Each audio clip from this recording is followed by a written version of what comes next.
What's up, guys? Welcome back to Between the Pylons. I'm John Camacho. And this is Jacob Waters. And guys, today we are doing the second episode of our Power Rankings show. Between the Pylons Power Rankings, coming back at you with some big changes after week one. Let's get right into it. We're going to put the Power Rankings right up on the screen. While we're doing that, if you don't mind, hit like, subscribe, all the good stuff. We really do appreciate it. We are also very active on TikTok if you like the memes and all the other little stuff that we do as far as, news updates and betting shows and stuff like that. So you can subscribe to that in the link below. Let's get right into it here. So as we're looking at this, and there's a lot of changes from week one to week two, as expected. That's what always seems to happen. Listen, let's talk about the biggest winners and biggest losers. We'll go biggest winners first. The biggest winner on our power ranking after week one is the New Orleans Saints. And Jacob, what do you think here? Do you think you've seen enough to consider this New Orleans Saints team a legitimate contender in the NFC? I mean, I would say anytime that you're able to step up and do what you did against the Green Bay Packers, a 38-3 performance, yeah, I think at that point we have to start looking at you as being a serious contender. And it kind of falls back on the Saints have primarily always been contenders. They've always been a good team with Sean Payton out there. And as long as Jameis can do what he doesn't even have to do a 5-touchdown performance every single week, just be good enough to get the product on the field, and they did that, and their defense is elite. They excelled. Yes, I do think the Packers didn't show up ready to play some football that day. That happens, so week one overreacts, if you will, but the Saints are a contender in the NFC. Yeah, I absolutely agree. This is one of those things where I feel like this was enough for me. I've seen enough already from the Saints to at least believe that the Drew Brees drop-off, it's not something that I'm worried about. Week one, yeah, going into the season, there were a lot of questions, and whether or not this is an overreaction, yeah, you know what? It's a power ranking show. But that's what week one is, though. Yeah, it absolutely is, and that's what this is going to be at times, is an overreaction. But how do you not overreact to that? How do you not look at what the Saints were able to do? Look at Jameis Winston actually throwing the check down when the first read isn't open. Look at the defense really performing, the defensive line being dominant and getting to the quarterback. Every phase of the game for the Saints was working at a very high level, and I really don't believe that we're going to see the Saints outside the top 10 anytime soon. They're just that good, and they really did everything they needed to prove to me that this is a legitimate team. So I absolutely agree with you. They did, and that's kind of the thing with this week one. For us to not overreact to that is doing a disservice to the Saints. Like you said, they showed up, they showed out, checked everything that they were supposed to do top to bottom. So what more can they do? That's how it goes. Even if a team like the Packers didn't show up, there were a lot of teams that I felt like on Sunday didn't show up, and you have to evaluate it and be like, well, does this say more about this team or that team? And I know one for sure that you were very, very low going into the season on was the Tennessee Titans, and you kind of get to take the victory lap after this one. It was just an abysmal performance top to bottom. What do you think about that? Yeah, absolutely. Listen, the biggest loser for our first week is the Tennessee Titans, and really, I mean, it was everything that I feel like I was nervous about. And I'm not trying to pat myself on the back at all. I certainly didn't. Okay. I certainly didn't expect this type of game. I did think it was going to be competitive, but the two things that I was the most worried about, and I would say first and foremost, was the secondary. Right, they were coming in with a lot of young guys, and I didn't know what to expect from that secondary. In week one, yeah, I think we saw what should have been expected, and I think was expected based on the line. This was, I believe, the biggest line of the week one. It wouldn't have been the biggest line, but it was a pretty big line. So like there were a lot of people that really did see this game as a high scoring, fantasy point type of game.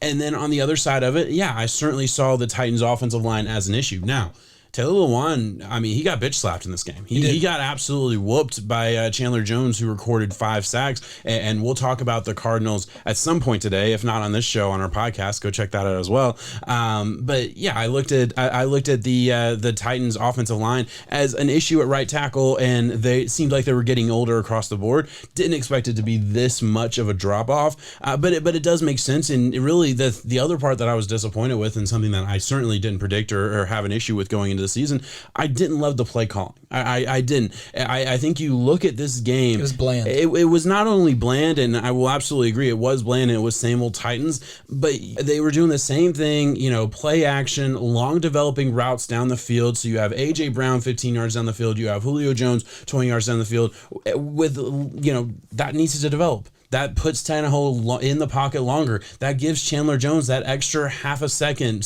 whatever it is, to get to the quarterback. And I think on the majority of his sacks, it was a play action. It was long developing routes. And, there was a 4th and 10, I believe his 5th sack, which is a 4th and 10. Yeah, they had to go down the field. I get that. You could have developed your game plan as the game went along and really adjusted. We've seen this Titans scheme for 3 years now, and it's worked because they've had the players in place to make it work. And at the end of the day, it doesn't matter what the scheme is. You got a good offensive line and Derrick Henry, and you got a couple weapons with Ryan Tannehill, who's fairly accurate and pretty good with the football.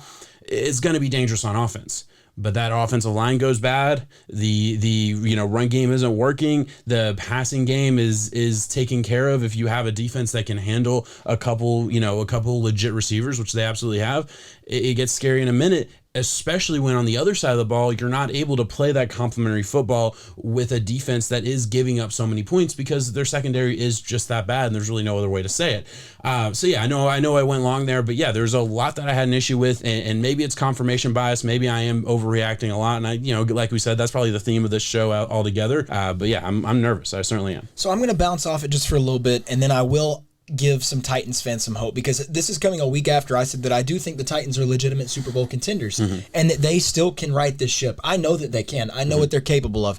I think they fell flat this week. The biggest issue that I have isn't yes, Taylor Lewan got his ass beat. The secondary didn't look good. Christian Fulton was bright at times. I know if you go back and watch, there were some bright spots here and there that you like to see, but it was the inability to change the scheme after halftime. That was the biggest thing that spoke everything to me. I was at the game. I was watching it. So going into half, it was like, man, that did not work out. The Titans are not able to run the ball. J.J. Watt was a force up front when it came to on the run stop. His ability to jump past that offensive line and be able to just get Derrick Henry's ankles to keep him from hitting that full head of steam before he even got to the line, they killed it. They were great from top to bottom. But after half, I was like, you know what? Vrabel and the crew are going to come out with a different attack. They're going to have a different kind of way to piece apart this. And sure, I don't think the Titans were going to be able to come back and win that game. Too much was already done. But you could have a building point to get ready, because now the Titans have to go to one of the hardest stadiums to go to. Since COVID, the fans are good to go. They got to go to Seattle this week, the 12th man. So you're already looking at a very, very bleak 0-2 start, to where I don't really know how that's going to go. We have to see the Titans be able to change as a whole. That's the only way they're going to be able to get this going. I do think that there is a way that they can do this, though.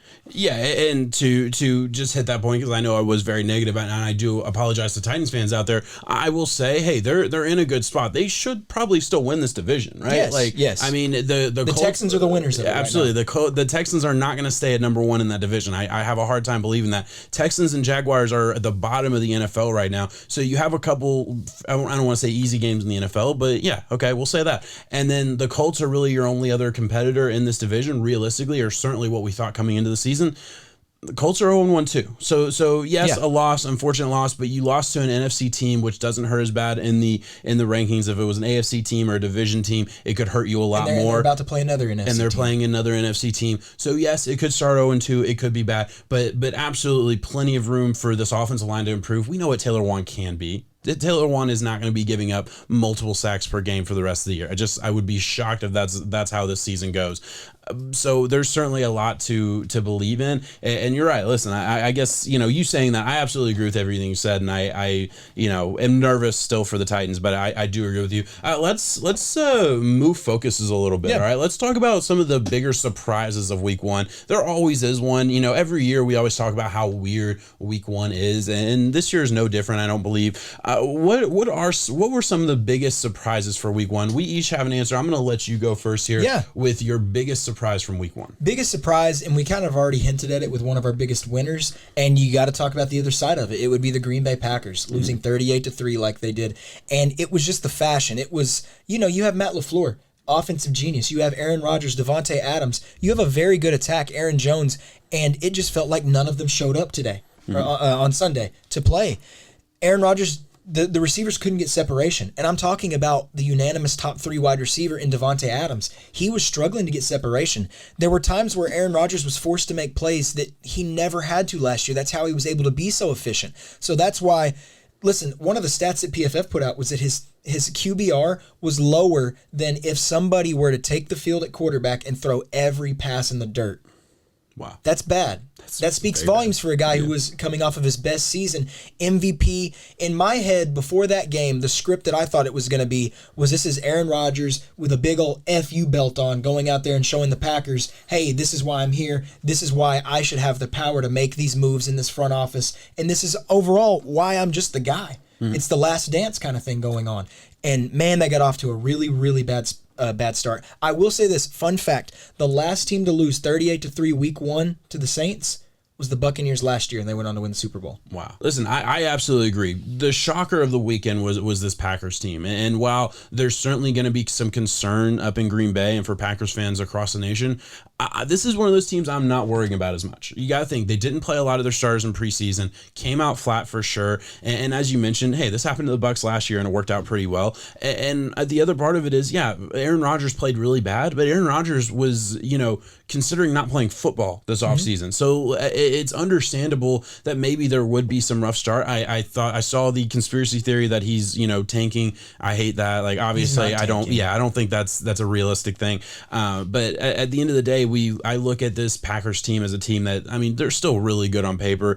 They fell outside of our top 10 this week. I don't expect that to be the case for much longer. I think they're a team that's certainly going to find their way back into the top 10. I still think they're a contender. As shocking as it was this year, I'm not completely writing off the Packers after 1 week. You can't. There's no way. They will be in the playoffs. They're going to be back and ready to go before you know it. But on a week-to-week basis on power rankings, you have to give credit where it's due, and you have to punish where it need be, and yeah, they took a hit. Absolutely. So I'll go ahead with my surprise, and this one, certainly had a big hit. One of the bigger, losses and ranking and power ranking on our entire list, the Indianapolis Colts in the AFC South as well. They took a huge hit, going from I believe 12 or 13 all the way down to 22. Certainly a surprise as far as just the way they performed, but just in the game as a whole, I did expect it to be competitive. I expected the offensive line to at least be able to hold up against a Seahawks team that everyone told me had no D-line. I looked at this game. I actually thought I was on upset alert for this game. I really thought there was a chance the Colts were going to come out and win this game outright, win the line of scrimmage on both sides of the ball, and be very, very competitive in this game. I thought it was going to be close no matter what. Russell Wilson's on the other side. It's going to be close.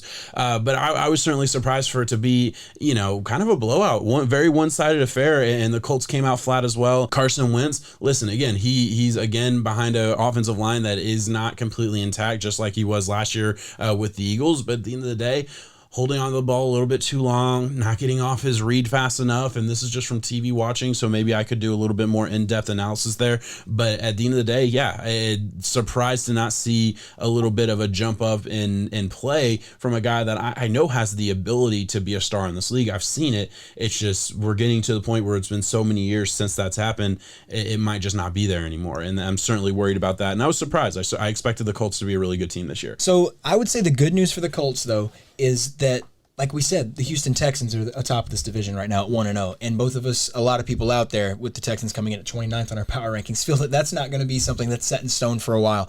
The Colts can right this thing. They can. I don't know if it speaks more about their offensive line than it does the Seahawks defensive line, so we get to see that kind of unfold going forward, because I agree with you wholeheartedly that I don't think Seattle addressed the defensive line to the point where that would be the effect week 1 like it was. Yeah. Now you have the narrative being spun that this Seattle defensive line is elite, and they play the Titans next week, and we already saw what happened with a good line bat, against the Titans. So that's kind of the way that the whole thing's shaking up. I don't know what's going to happen with the Carson Wentz experience, but some week 1 hiccups were expected. So let's go ahead and close the book on this power ranking show by moving forward to week 2 and taking a little sneak peek. And let's talk about what we want to see from next week, what we're most excited to see. And I'll let you go anywhere you want with this. I'm really excited to look at the way that the Dallas Cowboys can handle a very, very good Chargers team. I think that's one of those, go figure, we have them both at 10 and 11 on our power rankings. Somebody is going to move themselves up into the top 10 and say, hey, we're going to be here for a minute, just depending on how this game shakes up. And the other one might, take a fall and go back down into the teens somewhere. I'm looking for it to be the Cowboys. The way that Dak was able to come out was beyond impressive. Yeah. To think that they have that much confidence in him, and he has that much confidence in himself after this injury to go over, I know it was over 65 dropbacks to where he was going out there and making passes. It was impressive. it was the same Cowboys that happened before he got hurt. It was an amazing offense with a bad defense. And I think that's kind of what Dallas is going to be. But there's a lot of teams out there that can still have this elite offense with a bend but don't break defense. Hopefully Dallas can find a way to get to that bend but don't break part. Overall, you liked what you saw out of Dak, and fantasy-wise, give me any piece of that Dallas Cowboys wide receiver core. They looked good. Especially with Gallup out. Yeah, Yes. I absolutely agree. For me, I have two, again, right next to each other on our rankings, number 15 and 16. I'm very interested to see in how the Raiders handle the Steelers next week. Listen, the Raiders have won their last 3 home openers. They do tend to play pretty good right out of the gate. Gruden is famous for scripting his plays, and honestly, the script didn't work out at the beginning. Isn't it like 15 plays or something? Yeah, 15 to 20 plays Yeah. is usually his script. And yeah, so I'm interested to see, is this the Raiders that we're going to see all year? Listen, Derek Carr, a lot of people don't realize this, is one of the most clutch quarterbacks in the NFL when you look at it statistically. He has some of the highest ratings in fourth quarter finishes and bringing his team back, even though I think a lot of people would agree fairly average quarterback, not saying bad, but certainly not elite either. Interesting to see if the Raiders are going to be a little bit better than I think we were both expecting. And then for the Dolphins, listen, they had a tough week against the Patriots. They won, but they pretty much won on a Damian Harris fumble in the red zone. I don't think, at least the way the game was going in the second half, I don't think they were going to come back and win that game when New England scored, because they were in the red zone. They were either going to score a field goal or a touchdown. Mm-hmm. They were up 1 at that point in the game. So Tua was going to have to lead his team back to a comeback. It would have been interesting to see if they had that ability, but I don't think they did. Now they go and face the Buffalo Bills, who are a legit offense. Regardless of how they played last week, I think we both agree, a legit team. And the Dolphins are going to have to prove, okay, is the offense good enough to actually compete with the teams that can put up points against anybody? Because we know the Dolphins defense is really, really good, and they're going to be really, really good. They might hold Buffalo to 24 points, to 21 points. They might do that, but the Dolphins have to be able to score more than 17. Yeah, got to be able to answer. So it'll be interesting to see how that works out, and I'm very excited to see. But all right, guys, we will close it out right there. Thank you so much for watching. As I said in the beginning, please, if you wouldn't mind, like this video, subscribe to the channel if you haven't already, and check out our TikTok. We're putting out a lot of good stuff there. Jacob's in charge of that, so he's constantly putting out clips, putting out memes, all this good stuff. So you should definitely check that out as well. And we will be back next week. Peace. Thank you.